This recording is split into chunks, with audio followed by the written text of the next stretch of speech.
Bom dia, pessoal. Boa tarde, boa noite de novo.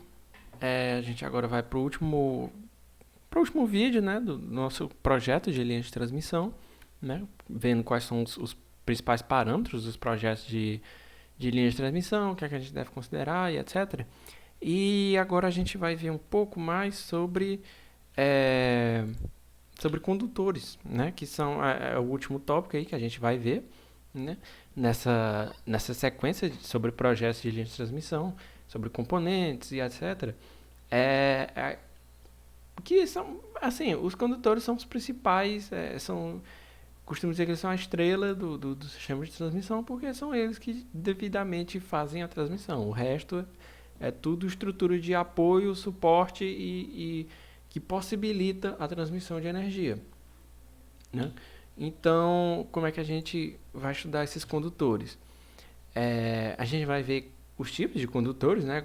Como cada um do que cada um é feito, onde ele é usado, né? Onde é que ele é melhor, né? O primeiro condutor que a gente vai ver é esse aqui, é o All Aluminum Conductor, ou seja, o cabo AAC, né?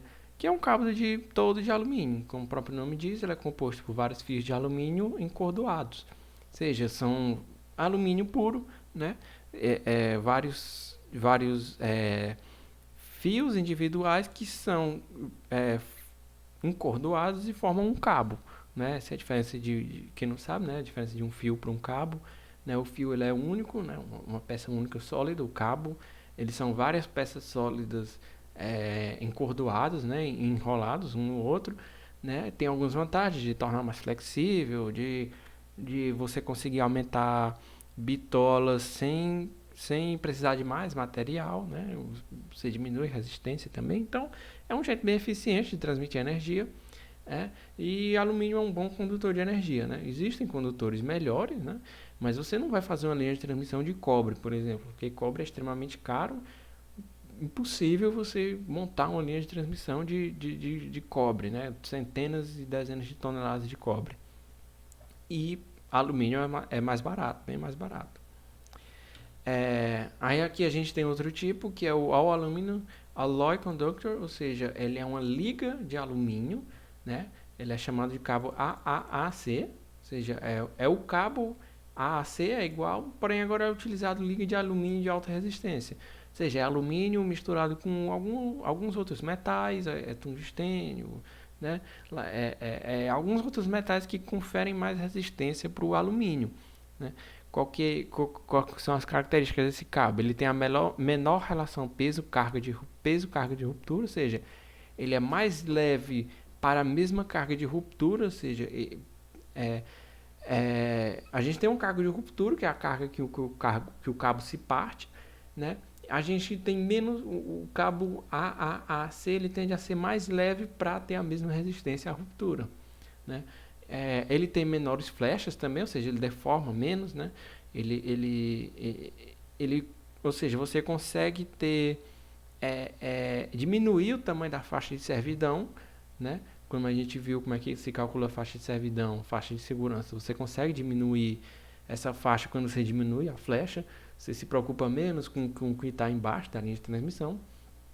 E um problema é que ele tem mais resistência elétrica, ou seja, esses metais, esses diferentes metais que são adicionados à liga de alumínio, eles acabam aumentando a resistência elétrica do alumínio. Ou seja, tem vantagens e desvantagens. Qual é a vantagem? Você vai ter um cabo mais leve, com menor flecha, mas você vai ter um condutor pior. Agora a gente vai partir para o Aluminum Conductor Steel Reinforced, ou seja, é o cabo ACSR, né? Que provavelmente esse aqui é o cabo mais utilizado em linha de transmissão. Ele é extremamente famoso, esse cabo, né? Provavelmente é o tipo mais comum de cabo. Aqui no Brasil você costuma ouvir o nome cabo de alumínio com alma de aço, que é justamente esse cabo aqui, né? Que ele é composto por camadas concêntricas de fios de alumínio encordoados, né? Sobre uma alma de aço, ou seja, o núcleo do cabo, aqui como a gente consegue ver nessa imagem, ele é feito de aço, ou seja, não é alumínio mais. A transmissão de corrente elétrica ela é feita principalmente pelo alumínio. O aço ele vai acabar não conduzindo corrente elétrica. Mais na frente a gente vai ver por que isso acontece, né? Por que isso é vantajoso? Isso aqui é resultado de um efeito que a gente chama de efeito capilar, né? Quando a gente tem corrente alternada, acaba acontecendo esse tipo de efeito capilar, onde a maior parte da corrente elétrica ela é transmitida na região exterior do cabo, né? Nas bordas do cabo. Quanto maior a tensão, mais esse espalhamento de corrente, mais concentrado a corrente vai ficando nas bordas. Ao invés de ficar no centro, ela vai ficando mais concentrada nas bordas, né? Se aproveitando desse tipo de efeito, você coloca o miolo, né, que é a alma do cabo sendo de aço, você confere mais resistência, você confere, né, resistência mecânica, mais durabilidade, né? Então, existem vantagens de você utilizar o cabo de alma de aço, como a gente chama, o cabo ACSR. Existem várias formas de compor o cabo ACSR, né? Aqui o número e a bitola dos fios de alumínio e de aço define o condutor, ou seja, varia qual é o número de fios de alumínio que você vai ter, qual é o número de fios de aço que você vai ter, se você vai ter mais de aço, mais de alumínio, se o aço ele vai ser maior, se ele vai ser menor, né? Qual a disposição que o aço vai estar, se ele vai estar só no núcleo, se ele vai estar atravessando, assim, se ele vai estar em estrela, assim, né? Então, cada tipo de cabo desse aqui vai ter um tipo de característica diferente, vai ter uma indutância diferente, vai ter uma capacitância diferente, vai gerar um resultado diferente, né? E cabe a você saber calcular, né, as diferenças entre esses cabos e utilizar aquele que for melhor para você.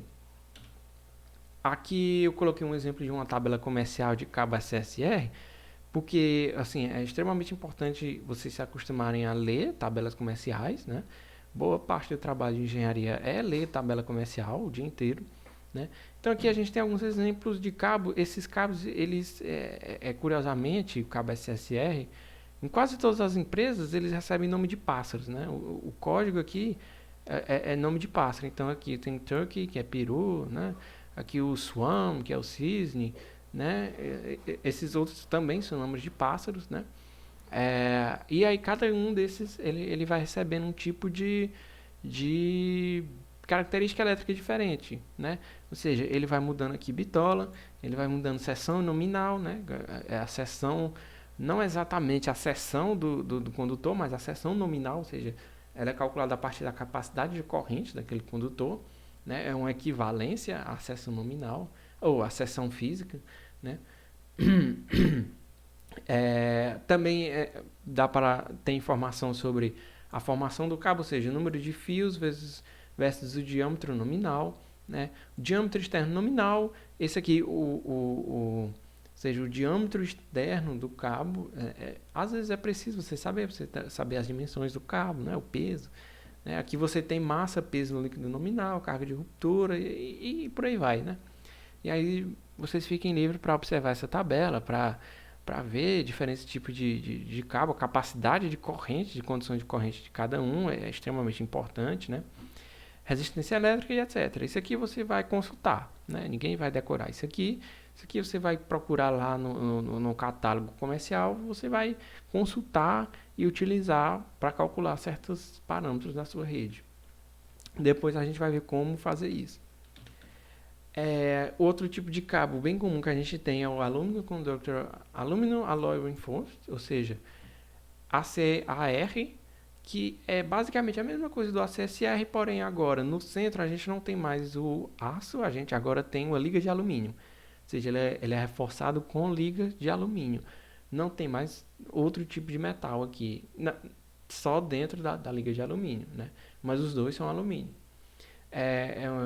E ele pode ser, porém, substituindo o aço por fios de alumínio de alta resistência mecânica, que é a grande vantagem de você ter uma liga de alumínio, né? Como a gente viu, é a resistência mecânica dela, vai gerar menor flecha, vai gerar ter um peso menor para uma tensão de ruptura maior, né? Então a gente tem esse tipo de vantagem de melhorar as propriedades mecânicas do cabo. Um outro tipo de cabo quase toda linha de transmissão tem, praticamente todas. Eu não sei se, acho que não existe linha de transmissão sem cabo de para-raio, né? que é um cabo que é esse cabo que fica lá no topo da torre de transmissão, né? Os condutores são esses, eles estão aqui, né, ancorados, aqui, né, um isolador de ancoramento.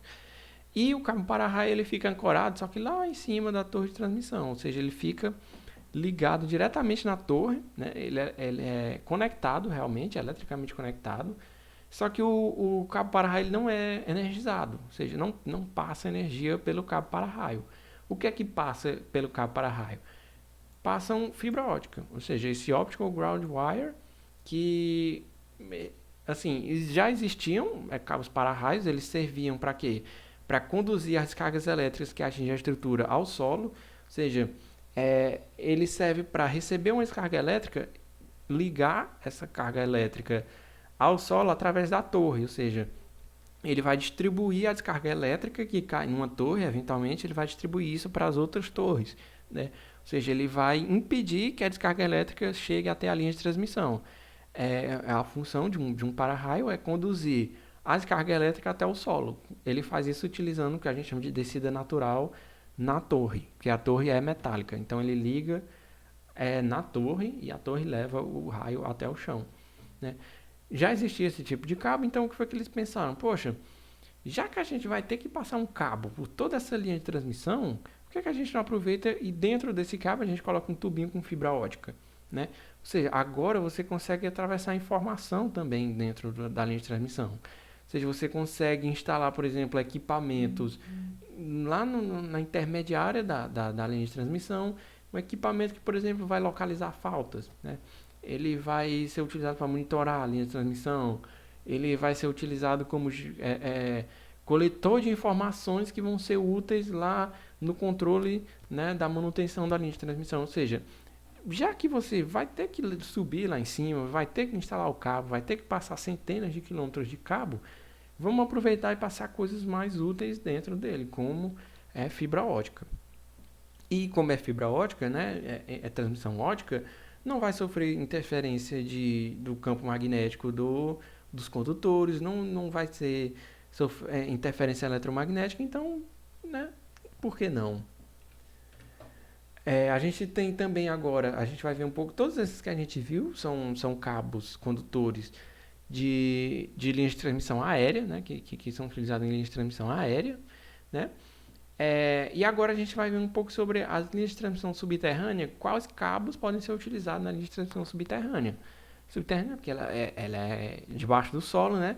Ela pode ser apenas enterrada, ou seja, você pega o condutor e você só enterra ele no chão, debaixo do chão, né? Normalmente isso é feito para uma distância pequena, você quer normalmente dentro da própria subestação ou uma subestação maior, ou então subestações bem próximas, você aterra, né? Enterra esses condutores e leva eles enterrados, né? Não tem problema, usando o cabo adequado. Você também pode usar dutos de concreto, ou seja, você faz um duto embaixo da terra, né, de concreto, ou então você faz um túnel mesmo, assim, um túnel maior, e você leva os cabos de transmissão através desse túnel, né? E para cabos de linha de transmissão subterrânea, a gente tem pelo menos dois tipos. A gente tem os pressurizados e tem os sólidos, né? Qual que é a diferença? O cabo pressurizado, geralmente ele tem isolação em papel e ele é embebido em óleo isolante, ou seja, como é um cabo que ele não vai poder manter distância uns dos outros, eles precisam ser isolados, né? Debaixo lá do chão, ele não vai ter a mesma distância que vai ter lá na linha aérea, né?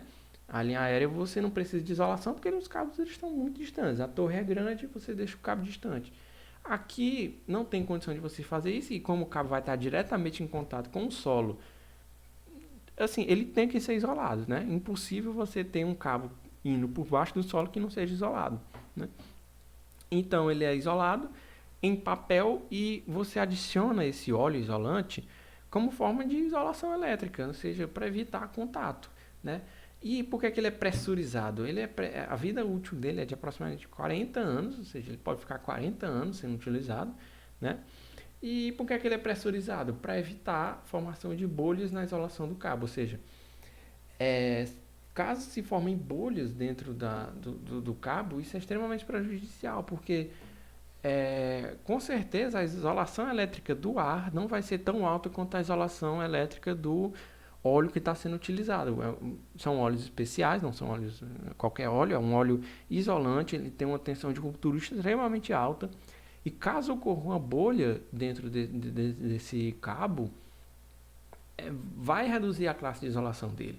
Ou seja, ele precisa estar pressurizado para expulsar as bolhas de dentro do cabo. Ou para não entrar e para se formar a bolha dentro do cabo, ela ser expulsa, né? E também a gente tem os condutores que são chamados de condutores de elétrico sólido, né? Que é sólido o dielétrico dele. Não é um óleo mais, ele é um isolante, mas agora ele é sólido, ou seja, o ethylene propylene rubber, ou seja, é uma borracha de propileno etileno, né? Que é bastante utilizado esse cabo, né? Porque, né, ele tem uma classe de isolação grande, né? Ele tem uma durabilidade maior por ser sólido, por não ter o problema de precisar ser pressurizado, né? Não impossível você formar uma bolha de ar dentro de um material sólido, né? Então, a gente tem outro tipo de cabo, que esse aqui ele é até o mais utilizado, que é o Crosslink Polyethylene, ou seja, os cabos XLPE, famoso cabo XLPE. Extremamente utilizado, inclusive em distribuição, ele também é utilizado, inclusive em instalações residenciais, ele também é utilizado, não nessa mesma bitola, obviamente, mas ele é extremamente utilizado por conta das características de isolação elétrica dele, né? Por ter esse dielétrico sólido, ele é bem mais resistente a chamas, ele é bem mais resistente, bem mais durável, né? É mais caro, obviamente, né? Mas é o tipo de cabo que é indicado para compor, por exemplo, áreas onde os cabos elétricos são vitais, onde eles não podem ser destruídos de maneira alguma por fogo, por exemplo. E aqui só para ilustrar, né? Aqui esse é o tamanho dos cabos, né? Quando um cabo de isolação de 345 kV ele tem esse tamanho, né? Aqui você tem o material isolante sólido, né? Isso aqui é sólido, não é óleo, não é pressurizado, né? Você tem uma escala de tamanho e como reduz quando você tem uma isolação só de 138 kV, ou seja, você precisa de bem menos material sólido para isolar 138 kV. Basicamente esses são as principais, né?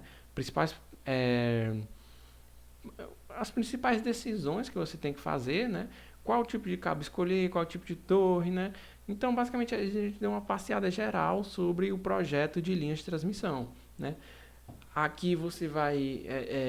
a gente viu uma visão geral, né?